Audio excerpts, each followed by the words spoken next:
Welcome back, drawing buddies. This week we're gonna draw Momo Ayase from Dan to Dan. Oh, and I also threw Turbo Granny on the corner. We're gonna go from pencils, inks, to colors. So if that sounds like something you want to spend 40 minutes doing with me, let's draw. Okay, for some reason, the pencils went kind of quickly because I don't know. I expected like her face to be hard because going all anime and stuff and making it look like Momo, but the eyes and the face went in really quick. So I got lucky there. And if you notice by looking in the corner at the finished picture, I went all in on the whole poster design look because I've been talking about it long enough. I figured I might as well do it. And since I haven't done any real design work in a long time, I figured this was my chance to do it. I also carried that over into next week's video, which is Captain America, for you Marvel guys and gals out there. So that's a fun one too. That went by really quickly once I figured out what pose to put him in. Just a fun little standing there kind of thing, nothing crazy. But it's a cool poster, and I went like neon with the colors, so that was fun. And with this one also, I went kind of bright with the background, but pretty standard on Momo's colors. But we shouldn't be talking about the colors because we're still penciling her.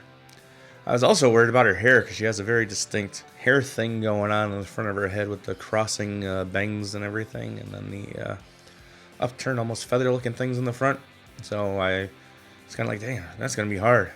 But no, first try pretty much it was done. So yeah, Momo was kind of cool, kind of fun, kind of easy. I mean, it took me a minute to figure out the pose I wanted to put her in, but after I figured that out, it was all pretty straightforward. If you notice on Momo, I don't have a lot of black on her like I do on most of my drawings because she didn't need it, and I thought it would have looked weird with her having dark shadows everywhere. So I just went with, like an anime style with mostly just outline and let the colors do all the work for you. As you can hear, my voice is still cracking up like crazy, even though I'm feeling much better and coughing much less, but still clearing up the phlegm and all the coughing before. Throat's all raw, so oops. Hopefully by Captain America next week I'll be sounding better. Or I'll get sick again and sound worse, because that just seems to be how my life is going this winter. But yeah, I pretty much figured out everything from this point on. And so then we just get Momo all drawn in here. Okay, so Dan to Dan is an anime. It's a weird one. It's a little crazy, a little horny, I guess you could say. And it basically follows Momo and Okuran. Okuran believes in aliens, and Momo doesn't. And Momo believes in spirits, and Okuran doesn't.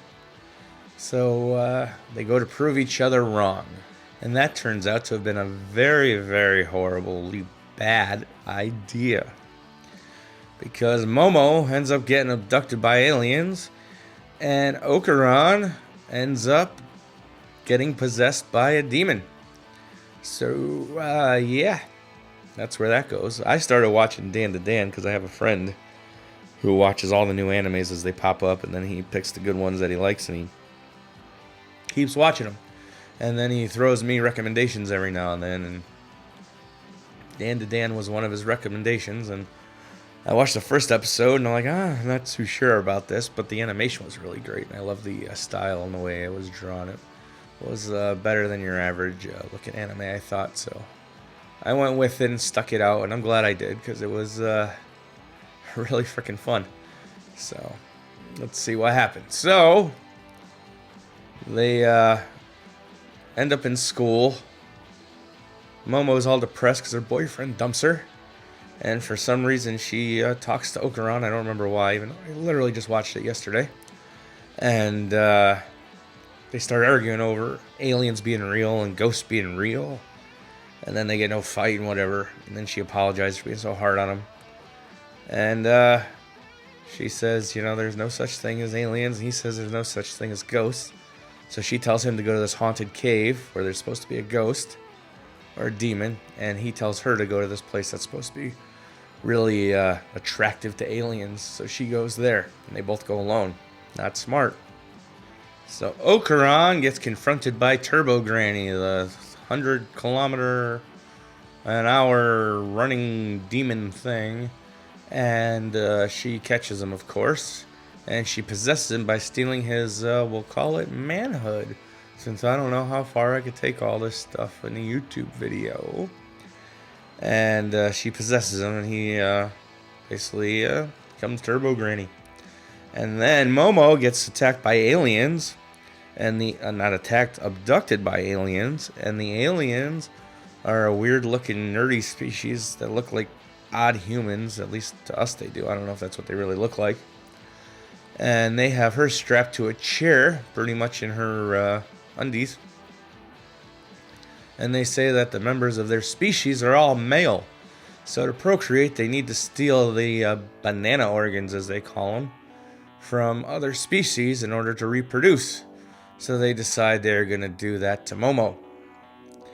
And when they're going to take Momo's banana parts, for some reason Okuran is able to fly through the phone as Turbo Granny and start fighting with the aliens. And at the same time, one's trying to attack Momo, and her latent psychic abilities kick in, and this giant hand comes out of her, a psychic one, and it's green and clear, and it smacks the hell out of the aliens, and together the two fight off the aliens and crash land on Earth. And turns out Momo can use her psychic abilities to hold back Turbo Granny, but only if she's looking at Okuran. So they go back to Momo's house, and there's like warding up because her grandmother's a medium, and she's apparently not home. And they go in, and Okuran instantly lights on fire, so she uses her hands to throw him in a pond. And it turns out that there's warding against evil spirits, so he can't enter. So Momo takes down the warding, and he goes in, but of course she forgets to put it up. That's important. And they go about their things, trying to figure out what to do and how to keep Okuran from turning into Turbo Granny and freaking out, and how to get his member back so that he could be normal again. And then as they're talking about this, everything goes dark, and another alien attacks. But we'll get to that in a minute, because as you can see, Momo's coming along fairly quickly. Her pencils go really quick, although I tilt her head at one point, and I totally forgot to put that in the video, so sorry about that.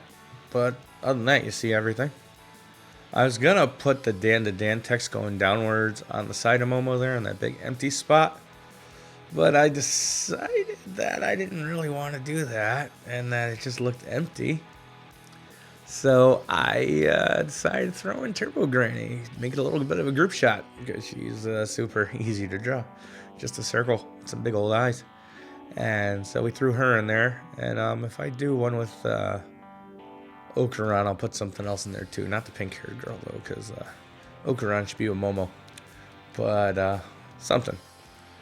And have I told you guys how awesome it is that it's so easy to watch anime nowadays? I've mentioned this in other anime videos, but I gotta circle back to it because I had to go rewatch some of this so I could have something to talk about. Says, my memory is terrible, and I watched it as it was on. And I could just go on Crunchyroll and watch Dan to Dan. I think it's on Netflix too, or maybe Hulu. Whatever, it's on one of those two too. So I could have watched it in multiple places, and it was really easy. It wasn't hard to find at all. I didn't have to download any bootlegs. I didn't have to buy any DVDs or any tapes. And the reason I bring this up is because when I was a kid, anime wasn't popular in America. It was very niche. There was Astro Boy was on in the early 80s. You had Voltron. But nobody really thought of that as an anime. They just thought of that as a giant robot thing. And nobody watched the shows or anything.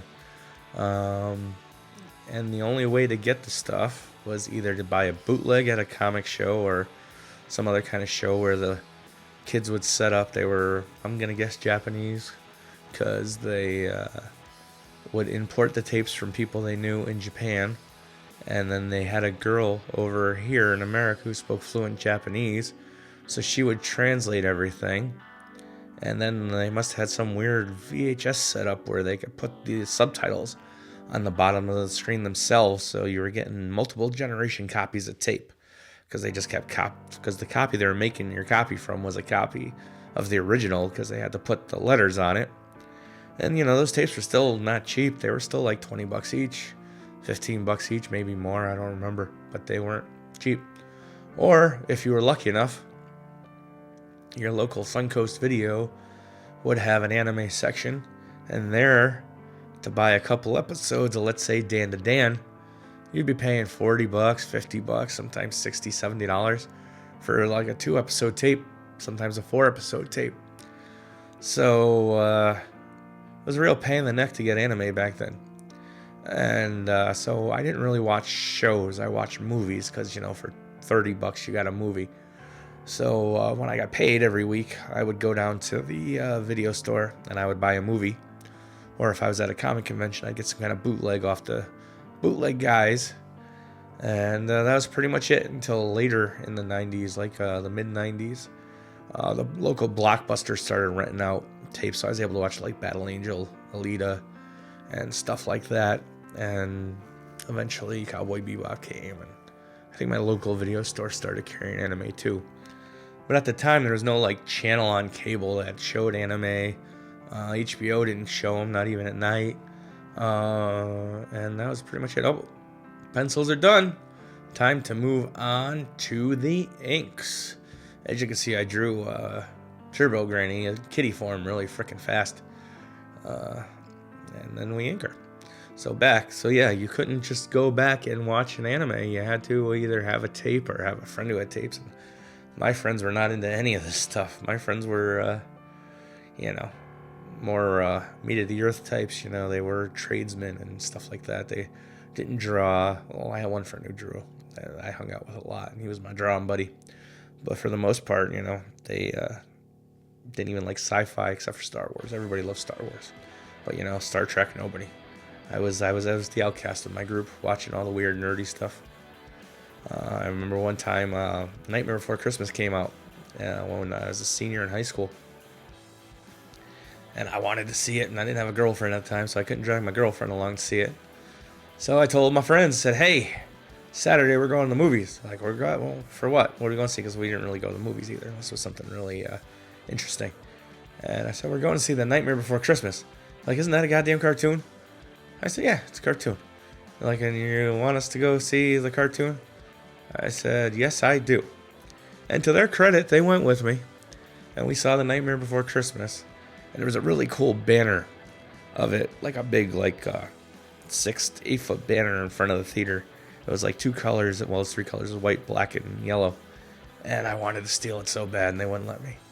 But, yeah, so I dragged them to see Nightmare Before Christmas. I also dragged them out to see Cool World. That movie they did not like at all.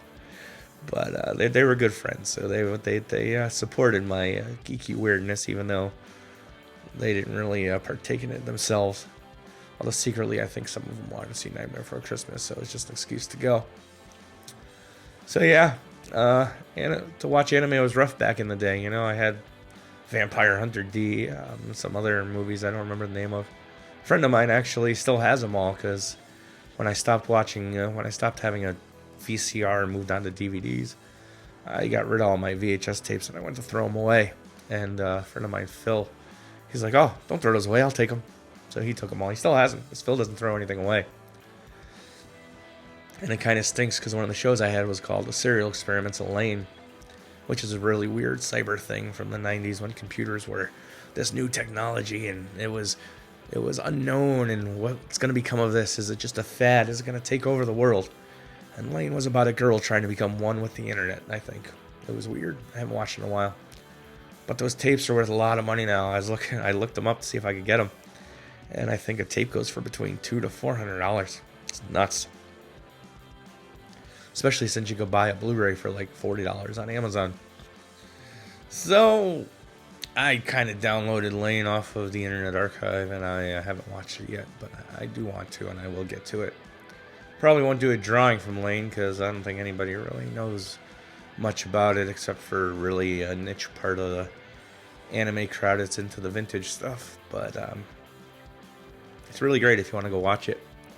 And I'm sorry for those of you who've heard this story before, for the second or third time, I think.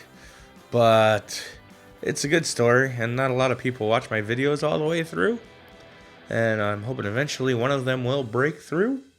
And when it does, I think this is a good story to tell, and I think people will enjoy it. So I'm going to keep telling it in not all the anime videos, but some of them, until I get that hit and I get a good amount of views. And I cannot tell the story again because people will know it. But yeah. So sorry for rehashing things for the few people who actually do watch these things all the way through. Actually, I hit a plateau. I hit 500 followers. I was like, oh, awesome. Most of my followers come from shorts, by the way, not from the long videos. And I was like, this is cool. I'm there. I'm like, got that one step closer to being monetized, and life is good. And then I got to 600 pretty quick. And then it just stalled.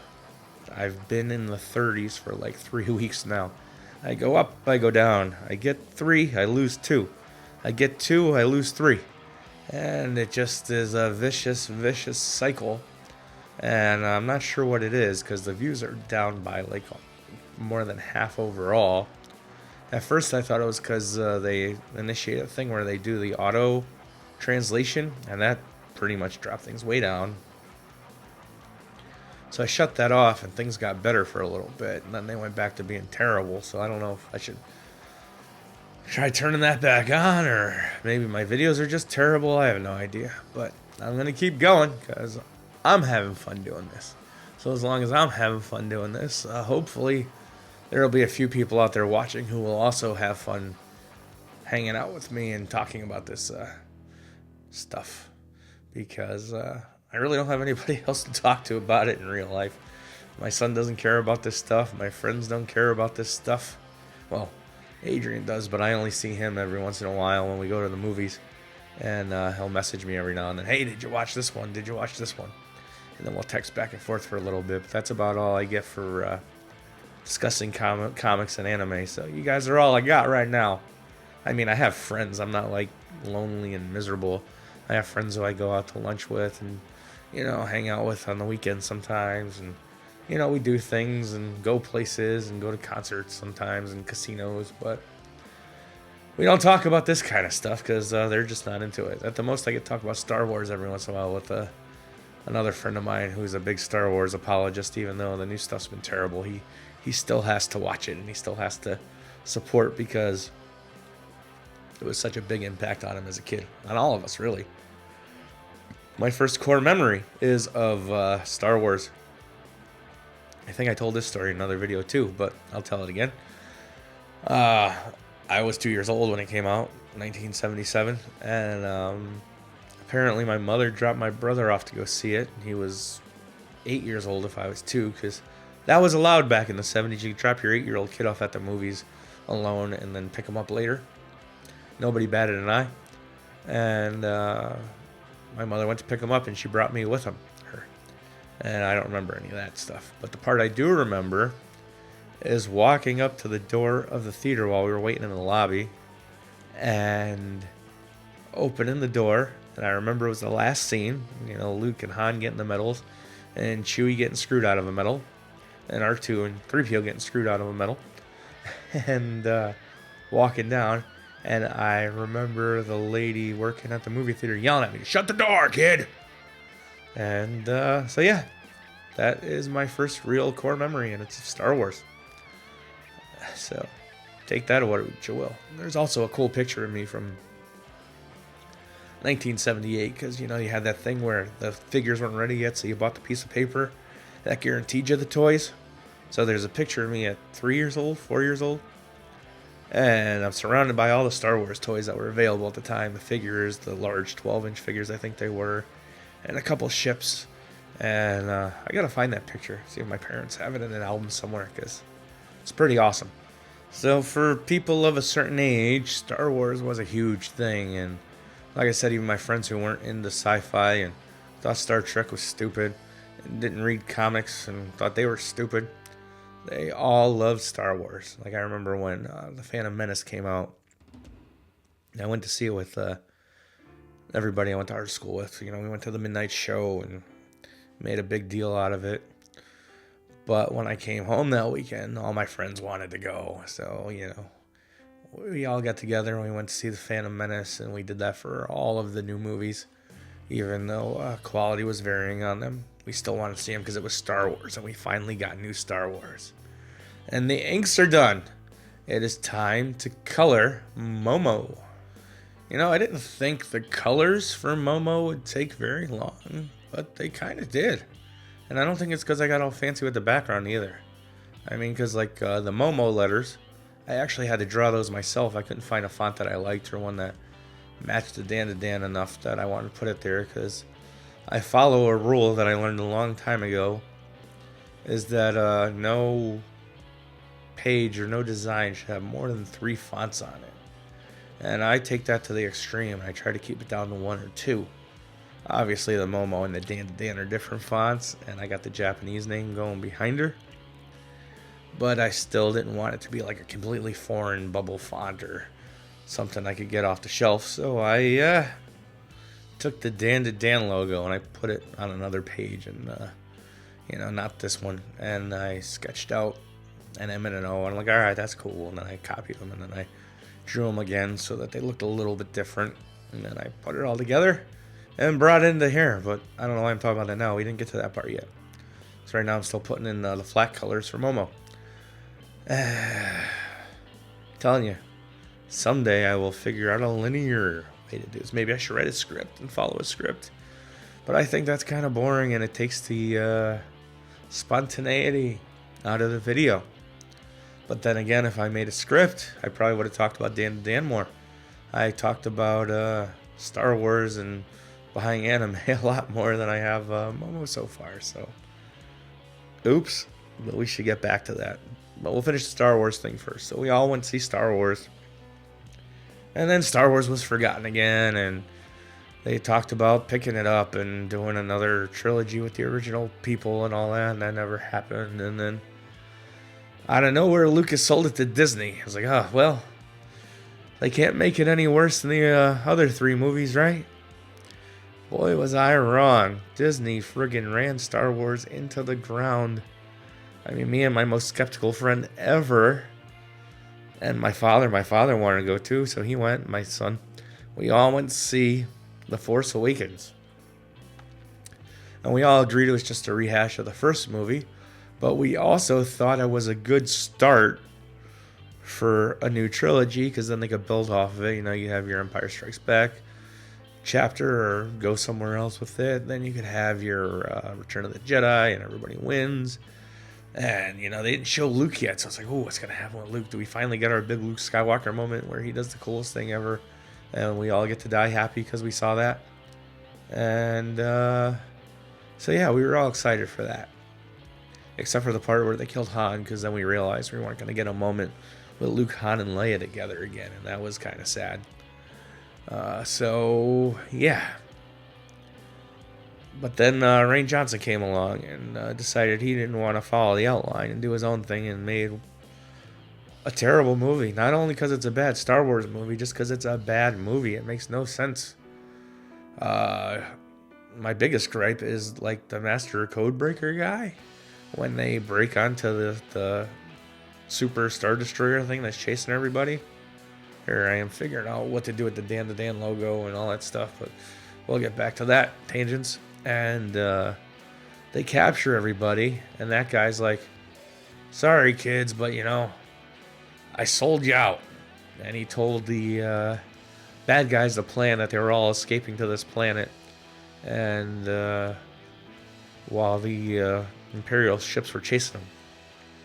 And I'm like, how did the Master Codebreaker know the plan when Finn and Rose didn't know the plan? They had no idea what the plan was. They just knew that they had to get to the ship to shut off the tracking thing so they could jump into hyperspace and get away. They did not say anything about the plan. They did not know the plan. So how did the Master Codebreaker know the plan? I was like, ugh, this is so stupid. And just a bad movie. And then JJ came back to do the third one. But what's he going to do? I mean, Rian Johnson already ruined it all. So he just threw something together to end the movie. And said, well, we're done with Star Wars. Yay. Awful. Then The Mandalorian was cool for the first 2 seasons, and that got bad. Boba Fett show was terrible. The Acolyte I refused to watch. Andor, first F3 episodes I watched were awesome, but I didn't get back to it. So yeah, Star Wars has just been sad. Even though I don't know why I'm talking about Star Wars in a Dan video, I am sorry. But yeah, so going back to Dan, they beat that ghost in the first episode. They go back to Turbo Granny, they trick her into chasing her. They get Ocaron's thing back, except he still has Turbo Granny's powers in him. And Turbo Granny was hiding inside of him, and they put her inside of a cat. And so that's where we are in the first season. And then the pink-haired girl shows up, and she thinks Momo's a demon.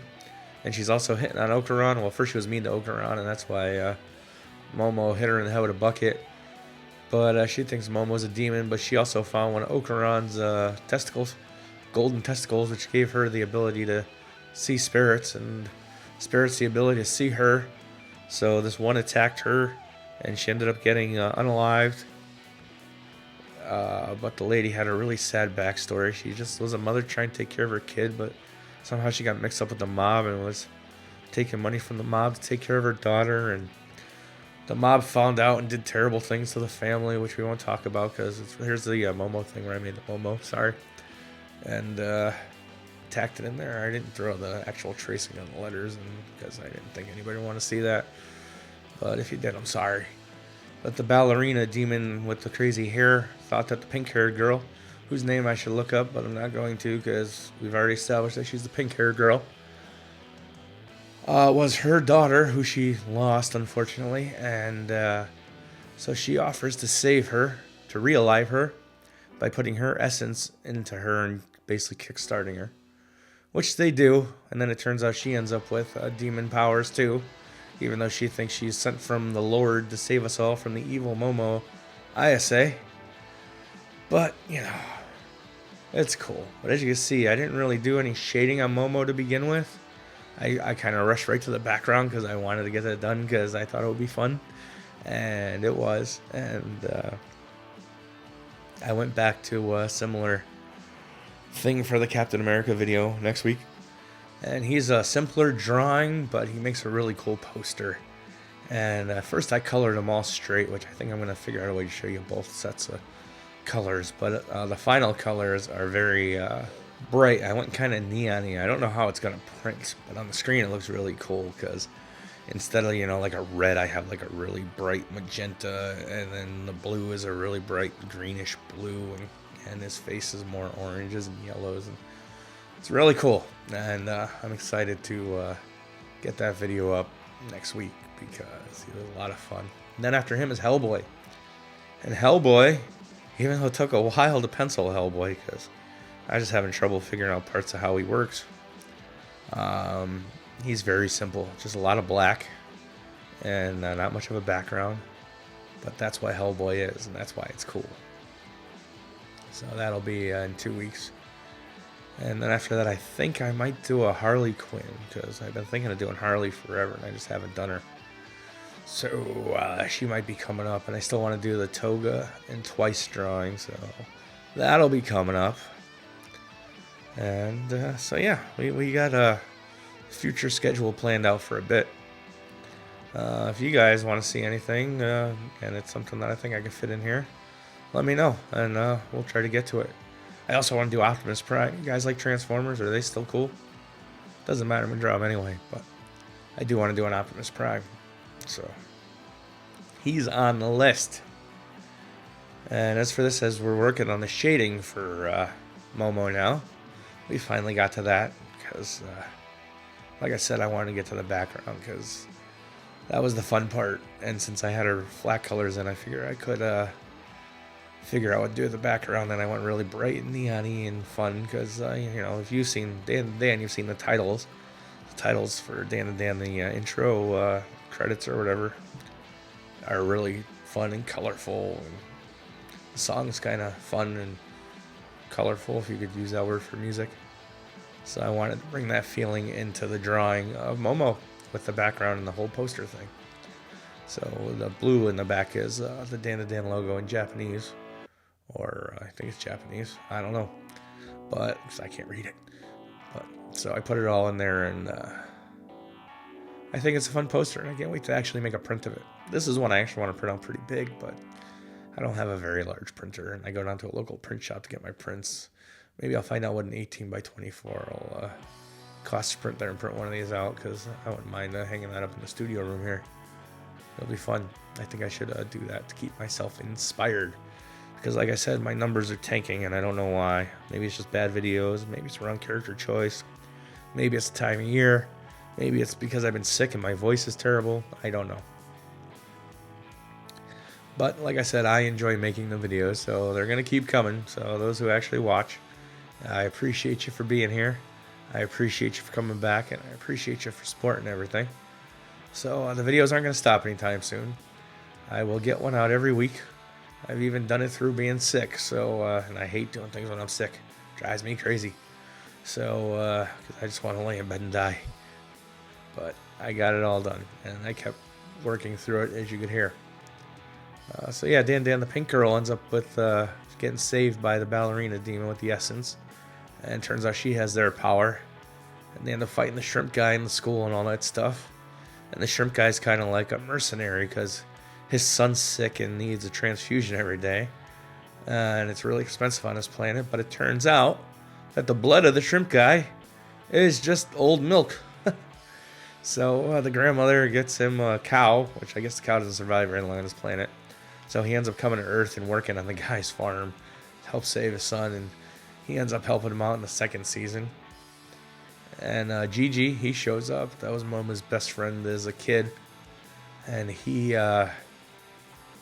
intimidates the heck out of Okuran because he's a tall, good-looking kid, but he's kind of dumb. You allowed to say that? Are people allowed to be dumb these days? I don't know, but he's kind of dumb. And it's really awkward, the relationship between Okuran and Momo, because Momo is really into him, even though she puts up a front. But she also goes out of her way to try to spend time with him, and to hold his hand and be with him. And Okuran is so awkward, he just doesn't get it. He's the guy who doesn't know you're flirting with him unless you look him in the eye and say, "Yo, dummy, I'm flirting with you." So yeah. So he's got the whole will they, won't they thing going on right now. I didn't read the anime, so I don't know if they will. But I'm going to guess they will. And so yeah, it's basically about two awkward people trying to find their way together. And it's surrounded by aliens and demons getting in their way all the time. There was a cool episode where, couple episodes where they, Turbo Granny takes Okuran on the train so that he gets stronger, and the composers of the past, Beethoven, Mozart, Chopin, all them, the music starts attacking them, and the whole point is that Okuran has to learn the rhythm, because his power is based on speed, so the better his rhythm, the more effective he is. And so they figure out how to stop that and get the rhythm right and all that stuff. And it was spirits on the walls bringing the music alive. So that was really cool. And then the last arc for season 2, they end up fighting a kaiju. And, they go through the whole thing on how to beat a kaiju. And then they finally figure out how to beat a kaiju. Turns out the kaiju was an alien girl with green hair and a suit. And for some reason, the first thing she does is kiss Okuran. And of course, Momo sees that. It's a flashback to the first season when the ship explodes. And basically her whole world blown up before her eyes. And that's what happens. And that's the cliffhanger for season 2. Working into season 3. So they're building up their cast. And I'm sure eventually they're going to get to the whole meat of the story on how to finally beat the aliens and put the cursed spirits to rest. At least I think. I guess we'll find out. I don't know. Because like I said, I haven't read the anime. Here we are shading up Turbo Granny, getting her all set and ready to look all cute and cuddly. So yeah, I kind of rushed through the Dan explanation because the video is almost over. And I wanted to talk about it more than I did. But this turned out to be another video of rambling. Maybe it's because my videos have been rambling and that's why the numbers are down too. I don't know. We'll figure it out and we'll get this going and we'll keep them coming. And we will hope for the best. And that's all we can really do, right? Do the best we can and hope for the best, because things don't always work out the way you want them to, unfortunately, but sometimes they do. So we'll see what happens. Plus, we got the holidays coming up, so that's going to be a lot of fun. My son gave me a PlayStation 4. I'm going to play the Scott Pilgrim game, so maybe I'll do a Scott Pilgrim video. That'll be fun. Well, anyway, Momo is done. So thanks for stopping by. Thanks for hanging out. Thanks for listening to me ramble. Like, subscribe, and all that fun stuff. And go out and draw something, and I'll see you all next week.